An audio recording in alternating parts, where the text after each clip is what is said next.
온 땅의 주인 되신 주님이 내 이름 아시며 사랑만 돌보네.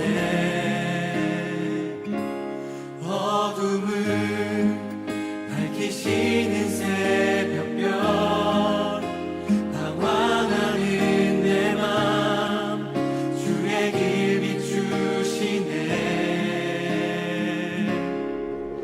나로 인함이 아닌 주가 행하신 일로 나의 행함이 아닌 오직 주로 인하여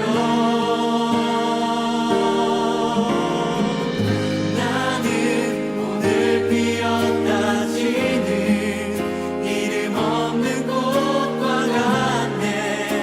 바다에 있는 파도 안개와 같지만 주는 나를 붙드시고 부르짖음 들으시며 날 귀하다 하시네.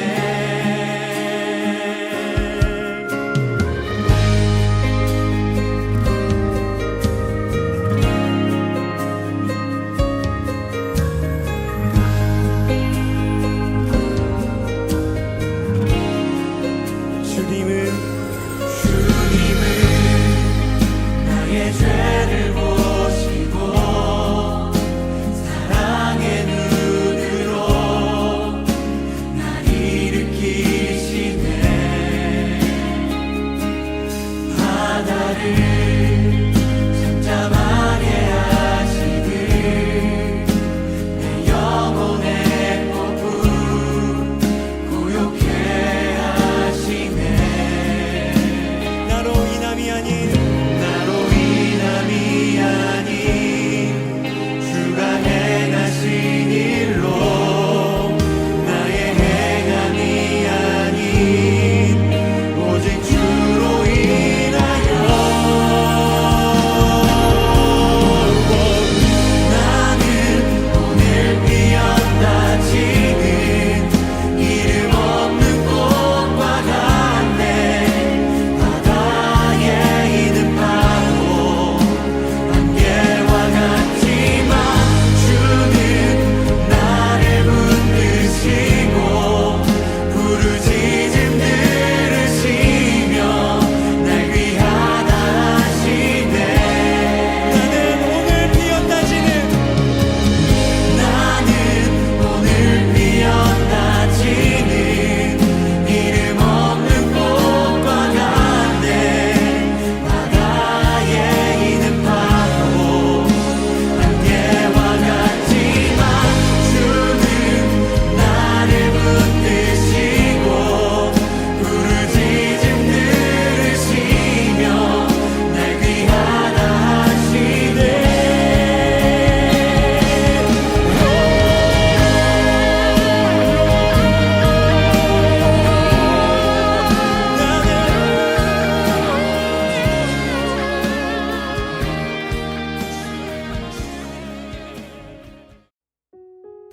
하나님 감사합니다.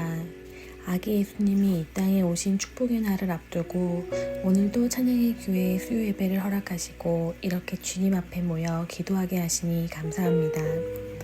성탄절을 기다리는 분주한 마음보다는 주님께 영광 돌려드리며 예배에 집중하는 오늘이 되게 하시며 날로 어려워지고 강팍해져가는 이 사회에 아기 예수님을 보내주신 하나님의 마음을 기억하게 하시고 깨어있는 심령으로 주님께 온전한 예배가 될 수 있도록 주님 이 시간 이끌어주세요. 코로나로 또다시 전 세계가 어둠 속에 있습니다. 끝날 것 같지 않아 보이는 이 상황들에 저희들의 마음도 답답하며 참담해져 가고 병약해져 가는 이 세상에 주님 마라나타 다시 오셔서 이 땅을 치유해 주시고 위로해 주세요. 우리의 거짓됨과 죄악으로 살아온 저희 한 사람 한 사람을 용서하여 주시옵시고 우리의 영혼을 어루만져 이 시간 새롭게 하시고 주님이 주시는 말씀으로 주님의 인도하심을 믿으며 배워나가는 우리 찬양의 교회 식구들이 될 수 있도록 주님 간곡히 기도드립니다. 2022년 새해를 2주 앞둔 이날 주님 저희들에게 새로운 희망의 빛을 허락하시고 하나님의 계획을 찬양하며 기다리는 저희 모든 성도들이 되기를 소망합니다. 주님, 찬양의 교회 목사님들과 모든 교역자들을 축복해 주시고 주님 은혜와 사랑으로 더하게 하시며 성도들 또한 주님 사랑을 풍성히 느끼며 세상의 빛으로 나아갈 수 있는 귀한 열매 맺는 교회가 될 수 있도록 도와주세요. 오늘 말씀도 주님 더욱 은혜로 듣게 하시고 주님 홀로 이 모든 영광 받아주세요. 이 모든 말씀 우리 주 예수님의 이름으로 기도드렸습니다. 아멘.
시작됐네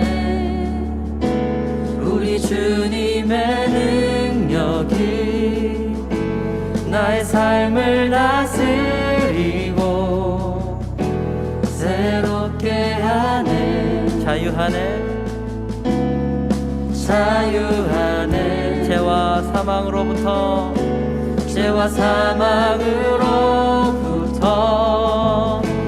나의 삶은 변하구나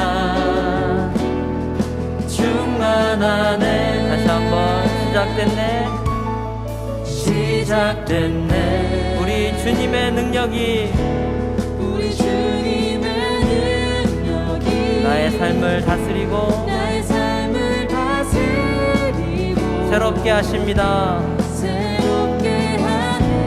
자유하네 죄와 사망으로부터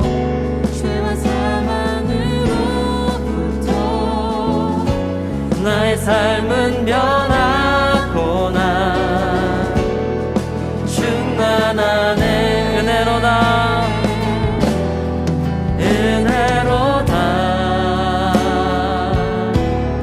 주의 은혜 한량없는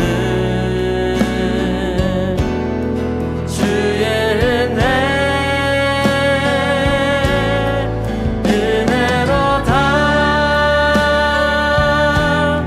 주의 은혜 변함없는 신실하신 주의 은혜 시작됐네 믿음으로 선포하며 나갑시다 우리 주님의 능력 나의 삶을 다스리고 새롭게 하십니다 이제는 우리가 자유합니다 자유하네 죄와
신실하신 주의 은혜 변함없는 신실하신 변함없는 신실하신 주 변함없는 신실하신 변함없는 신실하신 주의 은혜. 아멘. 그 변함없고 신실하신 주님의 은혜가 날마다 우리의 삶에 함께 하시는 줄 믿습니다. 수요예배 말씀을 전하게 되었습니다. 이 수요예배가 이제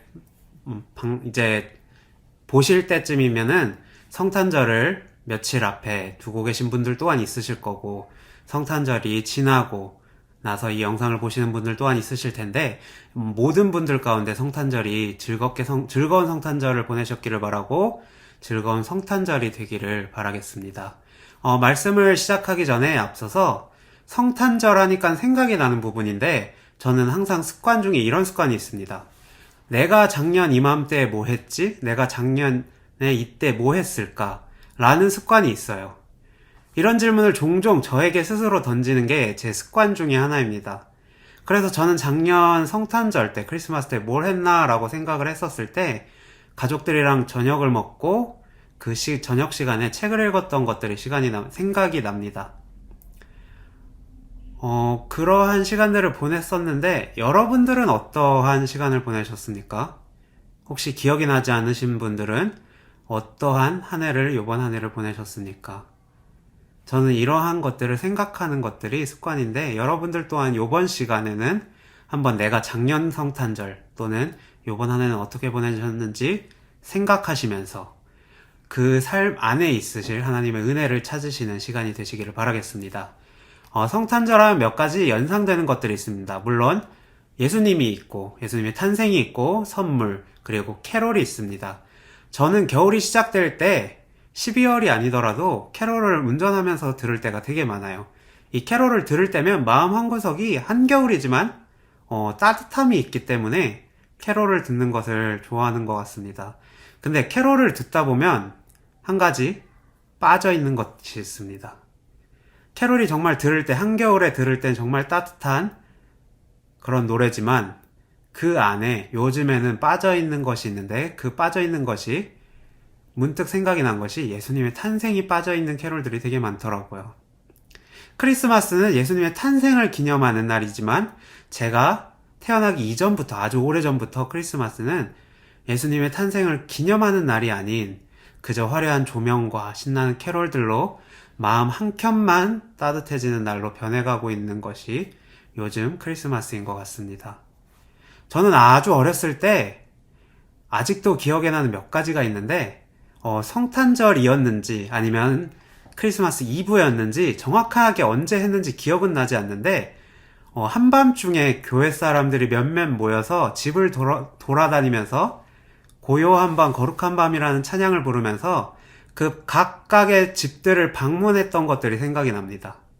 이 기억이 아직도 잊혀지지가 않고, 그 기억은 많이 춥고 어두웠지만, 그 순간은 많이 춥고 어두웠지만 제 기억에는 아주 따뜻하고 선명하게 자리 잡고 있습니다. 그리고 성탄하면 항상 들었던 설교가 동방박사에 대한 설교였던 것 같습니다. 저는 오늘 제가 아주 어렸을 때부터 성탄 때면 들었던 동방박사에 대해서 한번 얘기를 해보려고 합니다. 성경을 한번 보면서 한번 풀어가 보겠습니다.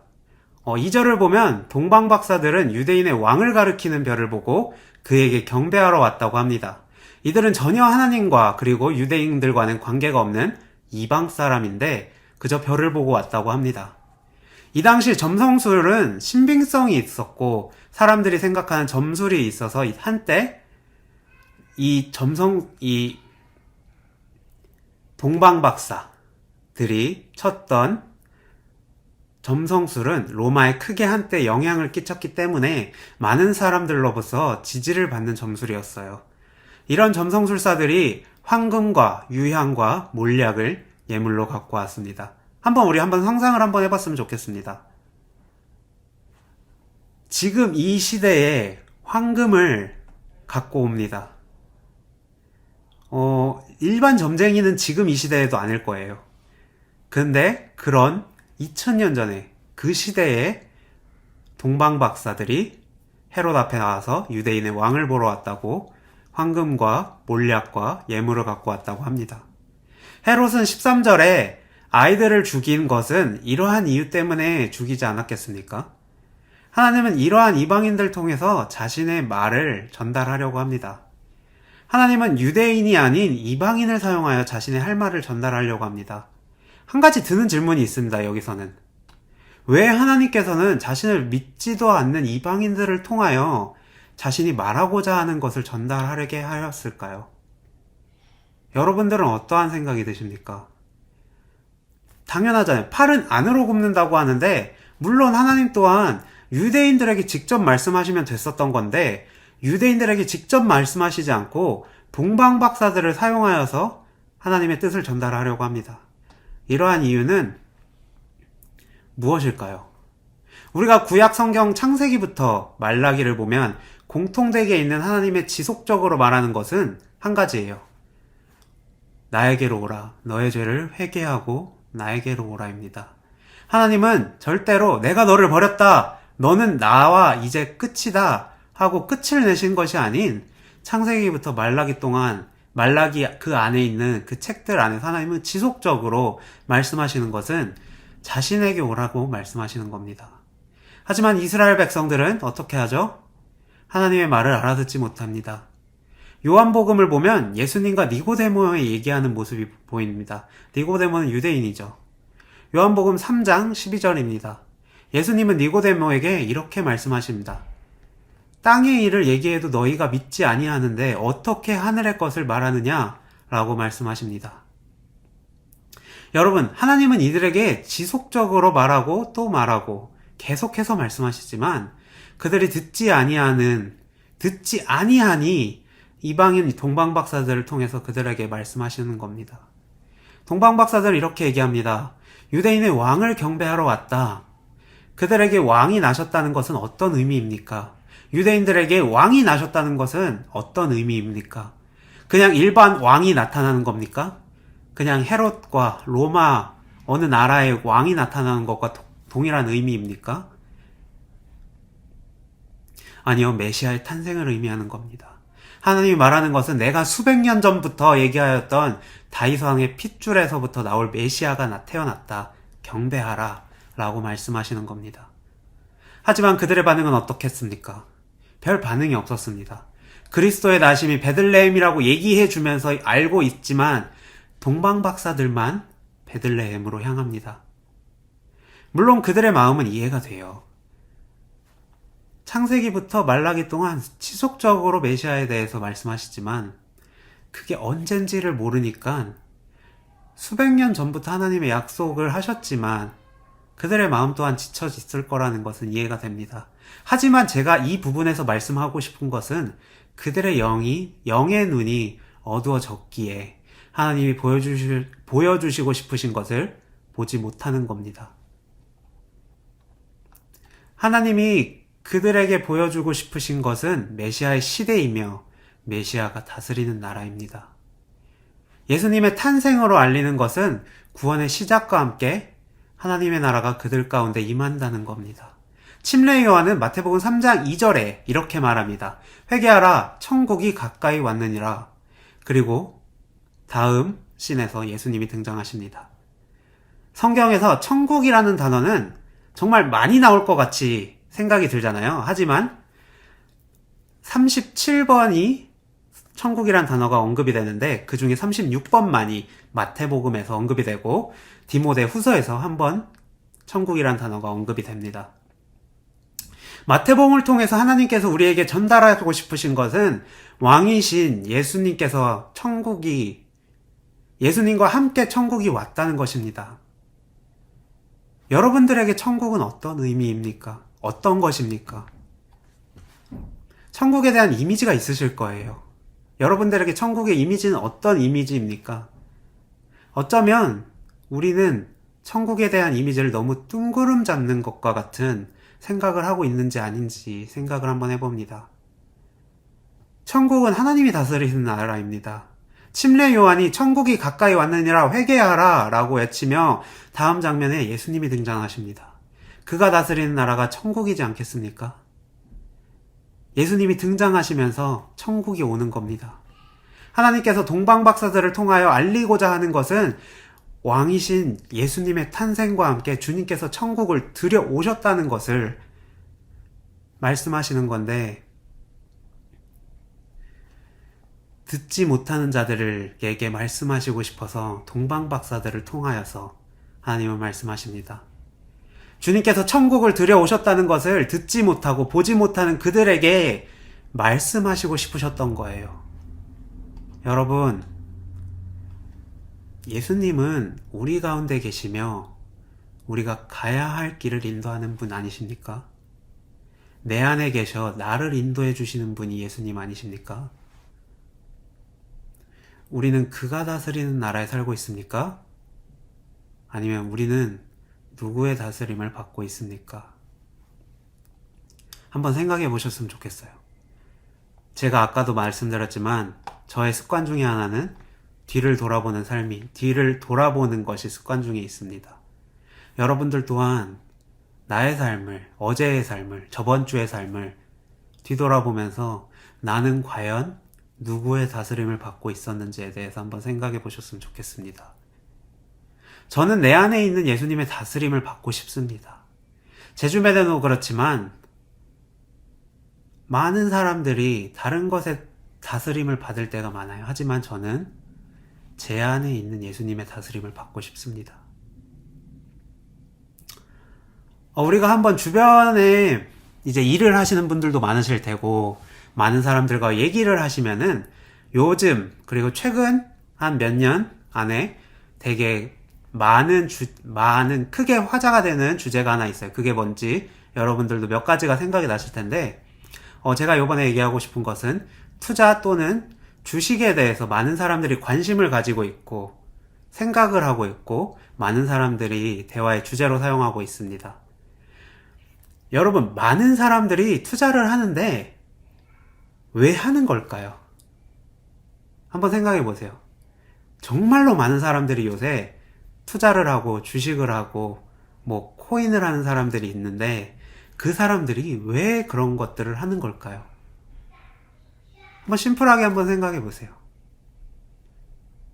저는 답변하자면 다른 사람들이 하는데 잘 되니까 하는 것 같아요.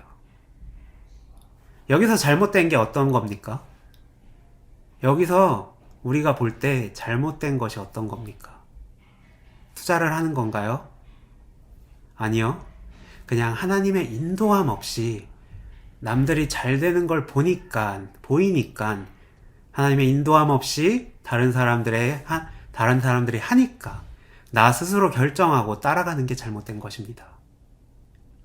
우리가 착각하는 게 우리는 누군가의 다스림을 받는 것이 아닌 본인 스스로를 다스리려고 합니다. 나 스스로를 내가 다스리려고 합니다. 우리의 주인이 하나님이 되어야 하는데 내가 주인이 되려고 하는 거예요. 저는 여전히 아직도 고쳐야 할 부분이 많지만 내 안에 하나님의 인도하심을 받으려고 노력하는 부분 중에 하나가 내가 보기에 다른 사람이 잘 되니까 그거를 따라가는 것이 아닌 하나님께 묻고 나아가려고 합니다. 이렇게 기도를 했습니다. 하나님, 저렇게 많은 사람들이 투자를 하고 있고 주식에 관하여 공부하고 있고 관심이 너무나도 많은 그 가운데에서 나는 어떻게 해야 합니까? 나의 재정 또한 주님 이들과 같이 함께하는 것이 옳은 것입니까? 라고 주님께 기도하였습니다. 주님, 저 또한 투자를 하는 것이 맞는 것입니까?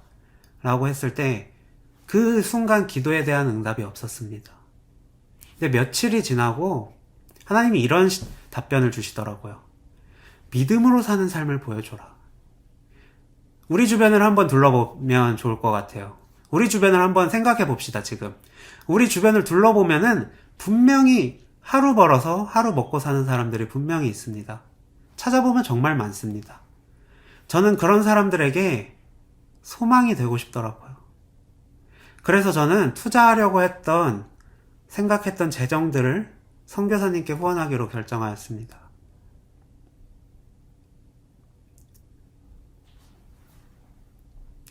투자하여 내 앞길을 내가 스스로 준비하려고 하는 것이 아닌 하나님께서 준비하신다는 것을 나의 이 행함으로 이 믿음을 누군가에게 보여주어서 누군가에게 예수님이라는 빛을 보여주고 싶었습니다. 이게 제가 뭔가 거룩하여서, 제가 잘나서, 믿음이 좋아서, 신앙생활을 잘해서 하는 것입니까? 아니요. 저는 그저 하나님의 인도하심을 받고 있는 것일 뿐입니다. 저는 그저 하나님의 인도함을 받고 싶은 것일 뿐입니다. 정말로 원하는 건 하나님의 인도하심이었기 때문에 이러한 결정을, 이러한 길을 걸을 수 있게 되었습니다. 저는 그러한 소망 없고 하루 벌어 하루 사는 사람들에게 예수님이라는 빛을 보여주고 싶더라고요. 앞으로 내 삶이 어떻게 될지 모르지만 나는 그분을 믿고 따르며 내 모든 삶을 그분에게 걸었으니 여러분들도 함께하자. 우리 이러한 믿음 갖고 함께하자. 라는 것을 보여주고 싶습니다. 주님, 나를 책임져 주세요. 주님, 우리를 다스리신 분은 하나님이셔야 합니다. 우리를 책임져 주시는 분도 하나님이셔야 합니다. 우리가 여기까지 온 것이 주님의 은혜 아니겠습니까? 한번 뒤돌아봐서 또 한번 생각해 봤으면 좋겠습니다. 여러분들 삶 가운데 힘든 일도 있었을 것이고 기쁜 일도 있었을 것입니다. 우리가 그러한 삶을 뒤돌아보았을 때 우리가 여기까지 온 것이 하나님의 은혜가 아니겠습니까?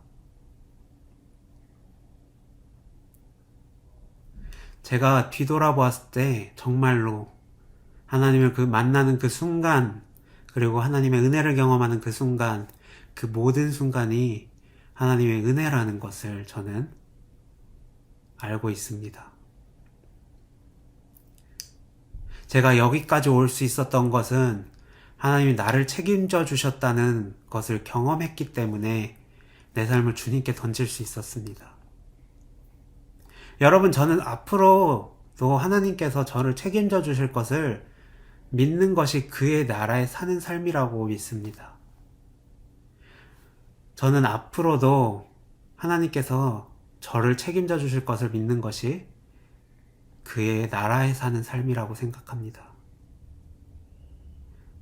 여기 이 영상을 보시는 분들보다 물론 저는 짧은 인생을 살았지만 앞으로 인생에 대한 고민하고 괴로워하고 힘들어할 일들이 많다라는 것을 알고 있지만 그 걱정들보다 하나님이 나를 책임져 주실 것이라는 믿음이 크기 때문에 걱정들이 보이는 것이 아닌 저는 그의 나라가 보입니다. 그의 나라에 사는 삶을 믿음으로 사는 삶입니다. 그의 나라에 사는 삶은 믿음으로 사는 삶입니다. 여러분, 이제 우리가 앞으로 어떻게 살아가야 합니까? 여러분, 예수님께서 우리의 마음을 통하여 우리를 통치하시며 하나님의 나라는 하나님이 다스리는 나라이며 그의 나라의 시작은 내 안에 있는 예수님께서 순종하는 것으로부터 시작합니다. 그의 나라에 사는 삶은, 그가 다스리는 나라의 삶은 순종하는 것으로부터 시작합니다. 오늘 우리가 해야 할 것은, 그리고 앞으로 우리가 살아가면서 필요한 것은 예수님께 귀 기울이는 삶입니다. 세상은 트렌드가 있어요. 여기가 정답이래 하면 그때 사람들은 그 시기에 있는 그곳에 사람들이 우르르 몰려갑니다. 다음에 저기가 트렌드래 하면 그때 사람들은 그곳으로 우르르 몰려갑니다. 저는 여러분들에게 말씀드리고 싶은 것은 우리의 시선을 하나님께 고정시켰으면 좋겠습니다. 이것이 하나님 나라의 시작입니다. 우리의 삶이 기도로 채워졌으면 좋겠습니다. 우리가 기도할 때 하나님, 제 믿음이 너무나도 약해서 주님께 순종하고 싶습니다. 다른 무엇을 따라가는 것이 아닌 주님 한 분 따라가고 싶으니 저에게 힘을 주세요. 주님의 나라에 살 수 있는 힘을 주세요. 그것이 우리가 해야 할 기도입니다.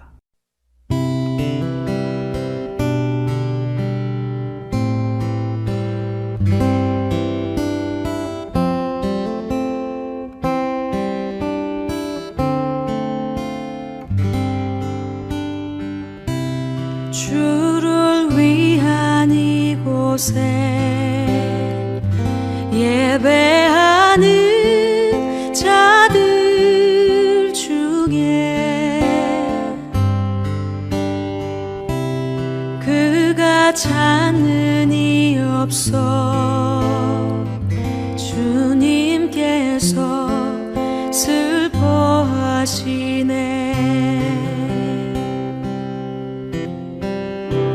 주님이 찾으시는 그 한 사람, 그 예배자,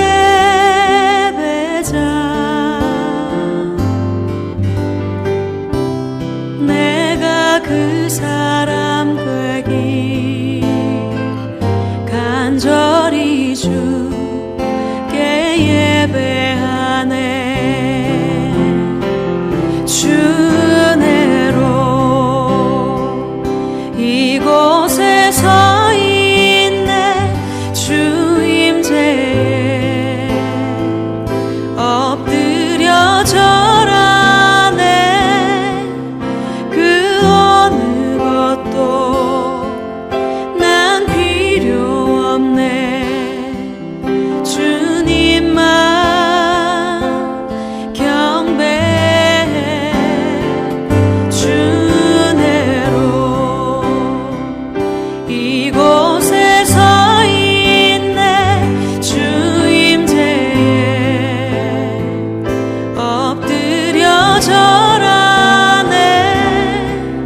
그 어느 것도 난 필요 없네. 주님만 경배해. 기도하겠습니다. 하나님 감사합니다. 동방박사들의 얘기를 통하여 우리가 예수님의 탄생의 진정한 의미가 무엇인지를 알게 되었는데, 예수님께서 탄생하시면서 함께 온 그의 나라에 살 수 있는 우리가 그러한 믿음을 허락하여 주시고 그러한 은혜를 허락하여 주셔서 누군가의 다스림으로부터 사는 것이 아닌, 내가 나 스스로를 다스리는 것이 아닌 주님의 다스림을 받고 주님께 순종하는 삶을 살기를 원합니다. 주님, 우리는 연약하고 넘어질 때도 많지만 그 연약함 가운데서도 주님 우리를 일으켜 세워주시는 것이 주님의 은혜라는 것을 알고 있기 때문에 이 성탄절을 통해서 정말로 그의 나라에 살 수 있는, 그의 은혜를 누릴 수 있는 삶이 되기를 간절히 기도하며 이 모든 말씀 우리 주 살아계신 나사렛 예수 그리스도의 이름으로 기도드립니다. 아멘.